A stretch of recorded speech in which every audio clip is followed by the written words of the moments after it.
чоң максаттын аркасынан безип кет.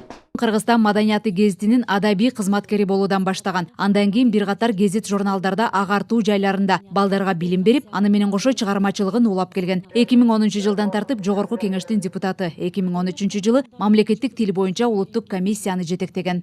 Чоң котормочу, бул чыгыштын ойчулдары Навайинин, Низаминин, Дехевлевинин,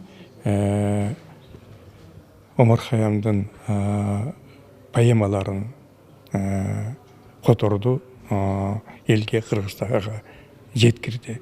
Бул экинчи чоң байлыгы. Алардын баардыгы азыр мектептерде, анан китепканаларда сакталып турат.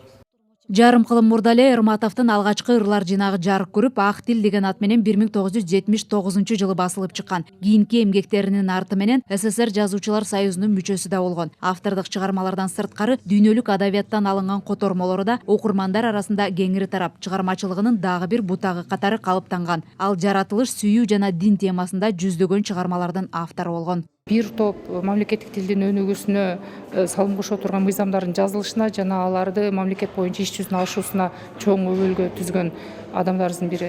Улут сыймыгы деп атасак, толук негиз бар биздин Эгемберди Эрматов агайда.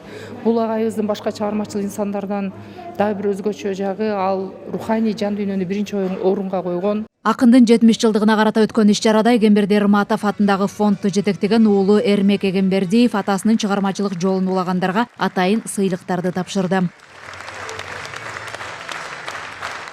Ошондой эле иш-чарада Эрматов койгон Аксаткы менен Кул мырза, Жаңыл мырза жана Кедейкан драмалары тууралуу айтылып, алардан үзүндүлөр көрүүчүлөргө тартууланды. Кесиптин сарбарагын жүрүктүр катып тумары сындуу баланы.